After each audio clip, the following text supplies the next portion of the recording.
Pemirsa, Mahkamah Agung mengabulkan gugatan sengketa Pilpres yang diajukan Rahmawati Soekarno Putri. Permohonan uji material diajukan 14 Mei tahun lalu.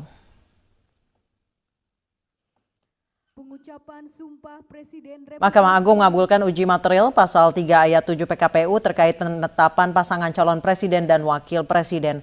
Dalam pertimbangannya, MA berpendapat bahwa KPU mengeluarkan norma baru berupa Undang-Undang Nomor 7 Tahun 2019. Belum diketahui dampak dari putusan ini terhadap mekanisme penetapan hasil pemilu tahun lalu.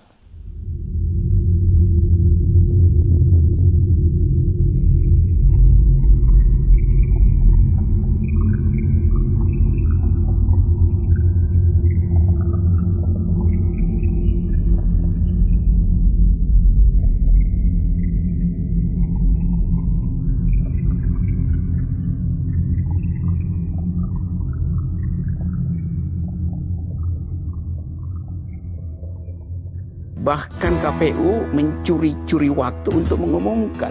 Tapi orang bisa bilang, ya itu kan udah tanggal 22. Iya, kalau Satria tunggu sampai matahari terbit supaya semua orang bisa lihat hasilnya kan. Gampangnya begitu kan. Ngapain beroperasi di malam hari, itu cuman maling dan iblis yang beroperasi. Iblis pun nggak suka tuh kalau terus-terus ikut gelapan itu. Sekali-sekali iblis cari terang. Coba kamera lihat ke sana tuh, ke belakang, ke panggung itu tuh. Saya mau terangkan sedikit itu. Coba saya tanya pada KPU ya. Dari 4 wajah itu, yang potensi memalukan publik yang mana? Keempatnya itu putra-putra terbaik bangsa, Bang. Oh, pertanyaan saya, yang mana yang potensi dipermalukan oleh publik? Tentu saja 4-empatnya adalah putra terbaik. Kan ketua KPU nggak bilang itu adalah putra terbaik. Kotesinya adalah ada yang harus dijaga supaya tidak dipermalukan. Pertanyaan saya, yang mana yang punya potensi? You nggak usah jawab, kasih kisi-kisinya aja gitu.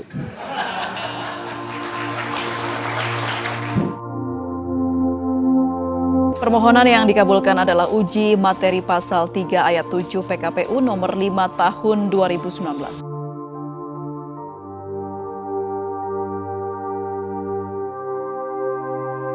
Sementara inilah pasal 416 terkait kriteria penetapan pasangan calon pemenang pemilihan presiden dan wakil presiden. Pesta telah selesai, tapi legitimasi pemilu ini masih dipertanyakan. Dan ini masih panjang, bahkan melampaui tanggal 22.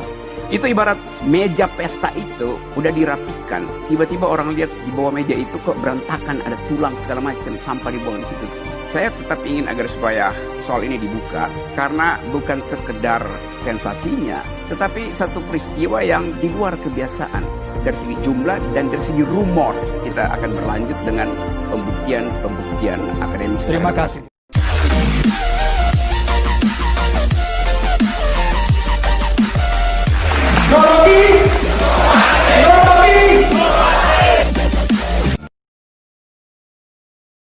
Inilah pemilu terburuk di Indonesia yang pernah terjadi selama Indonesia berdiri. Pertama, dia berkata bahwa ini pemilu terburuk sepanjang sejarah pemilu. Maksudnya apa?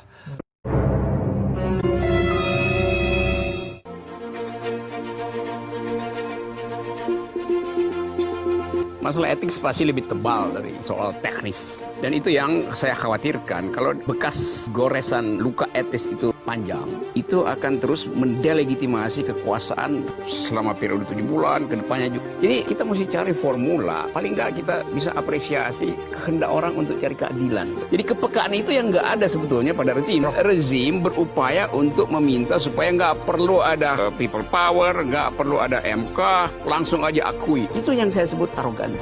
Yang melukai begitu banyak hati yang berharap ada keadilan. Dan biarkan aja proses itu jalan kan.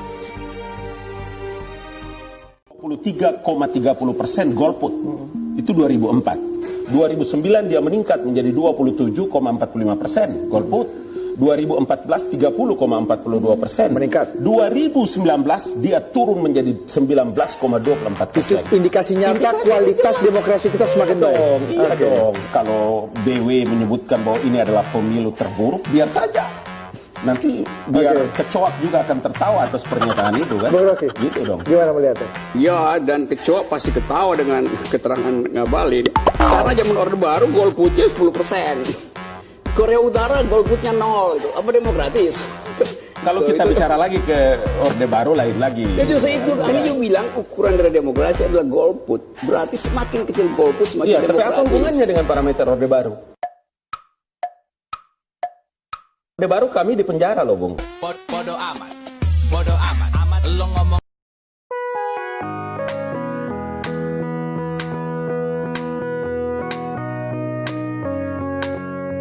Saya baru saja mendapat kabar yang cukup menarik berkaitan dengan hasil pemilihan presiden tahun 2019 yang sempat disengketakan di Mahkamah Agung, dan gugatan ini diajukan oleh Ibu Rahmawati dan kawan-kawan, dan yang menjadi objek gugatan adalah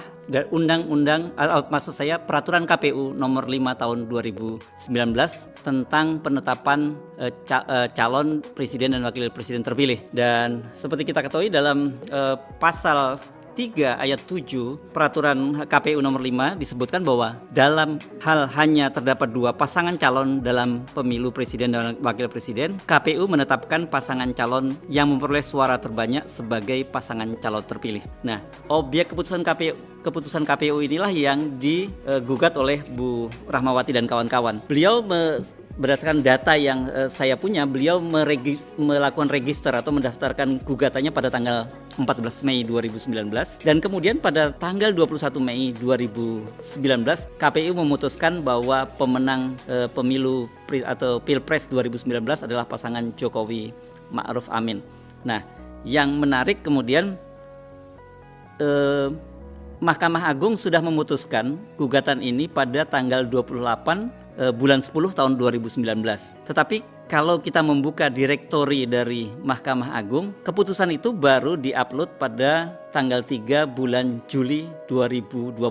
Atau kalau tanggal 3 itu kalau tidak salah bertepatan dengan hari Jumat. Jadi baru sekitar 3 hari yang lalu.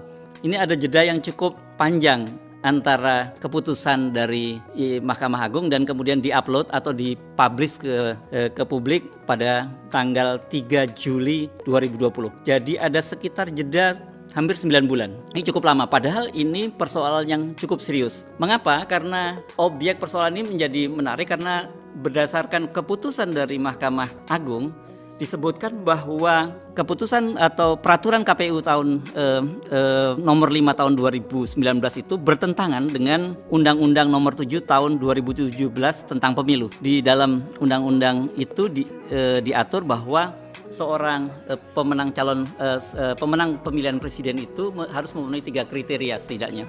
1, dia harus menang 50% plus 1 suara. Kedua, dia harus memenangkan di seluruh wilayah, seluruh provinsi atau 34 provinsi minimal 20%.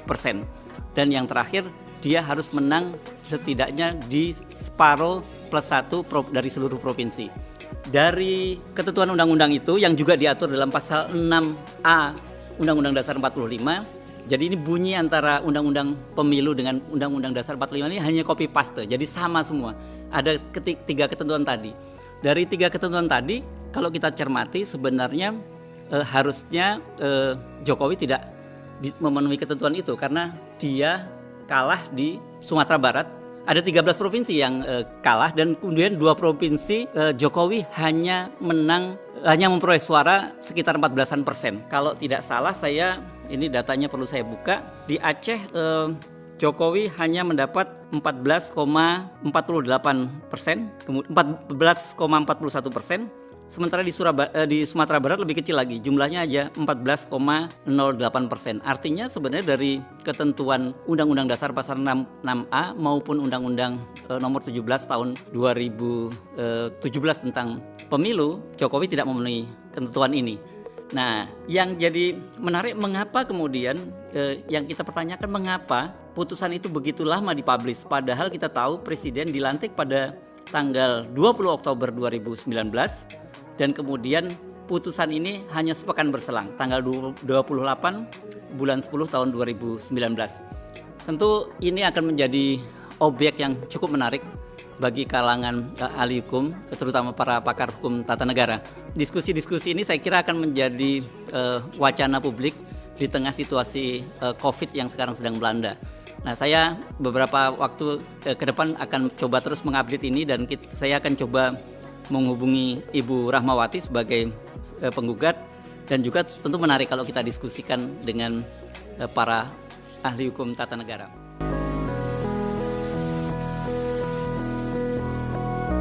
Judicial activism. Kita dibuat macet berpikir karena orang bertahan pada argumen bahwa Mahkamah Konstitusi sudah memutuskan secara benar, bukan secara benar, secara legal gitu. Karena yang diajukan ke dalam forum Mahkamah Konstitusi bukan sekedar problem legal, tapi problem etis. Ada gangguan ketidakadilan, masuk ke Mahkamah Konstitusi, Mahkamah bilang kami nggak bisa periksa moral claim Anda karena kami dibatasi oleh undang-undang. Kan dokter nggak bisa bilang penyakit Anda saya nggak kenal, nggak ada di dalam kompendium ilmu kedokteran, obatnya saya buka di kompendium nggak ketemu, jadi udah pergi ke dukun aja, nggak bisa begitu. Saya menganggap bahwa Mahkamah Konstitusi gagal memanfaatkan momentum untuk menghasilkan inovasi hukum. Padahal ini adalah kesempatan di mana seluruh dunia akan menyaksikan bahwa seandainya ada semacam inovasi hukum, terobosan hukum yang radikal, maka ada kemungkinan orang untuk menambahkan fungsi-fungsi tertentu pada Mahkamah Konstitusi. Proses pemilu itu berhenti ketika KPU mengumumkan. Faktanya, pemilu kita tidak dirancang untuk dihentikan di tingkat pengumuman KPU. Karena itu, sampai hari ini, orang masih tidak memperoleh semacam keyakinan. Lain kalau misalnya, dari awal pemilu ini memberi semacam nuansa bahwa akan jujur, akan bersih, segala macam. Bahwa suasana itu membekas dalam, sampai ke daerah. Tidak bisa, karena dari awal, ada jejak-jejak yang nggak mungkin diselesaikan dengan number. Hati yang tergores ini, lebih parah daripada angka yang dipalsukan sebetulnya tuh. Saya nggak percaya Mahkamah Konstitusi mampu membongkar itu. Sistem memilih dua pasangan threshold itu udah curang. MK nggak bisa mengerti bahwa ini akan berlanjut pada pertarungan habis-habisan. Problem hari ini bukan lagi soal angka, tapi soal sistem yang dianggap tidak adil tuh. Nah, seharusnya dari awal ada semacam public address dari Mahkamah Konstitusi. Tapi kan Mahkamah Konstitusi kita kan konservatif, selalu menunggu kasus. Padahal ide, filosofi dari Mahkamah Konstitusi adalah the guardian of the Constitution. Jadi dia mesti aktif untuk menyelenggarakan nilai-nilai konstitusi. Dia mesti jadi public educator di bidang itu. Nah, karena itu nggak ditangkap dari awal, sehingga Mahkamah Konstitusi berubah jadi Mahkamah Konstipasi. Ide BPN atau 02 adalah soal legitimasi. Itu memang bukan forum di Mahkamah Konstitusi ansih, tapi itu forum di public opinion. Tetapi kita tahu bahwa problem Mahkamah Konstitusi hari ini adalah menghitung suara untuk melihat siapa yang bisa membuktikan bahwa ada jarak yang sangat besar.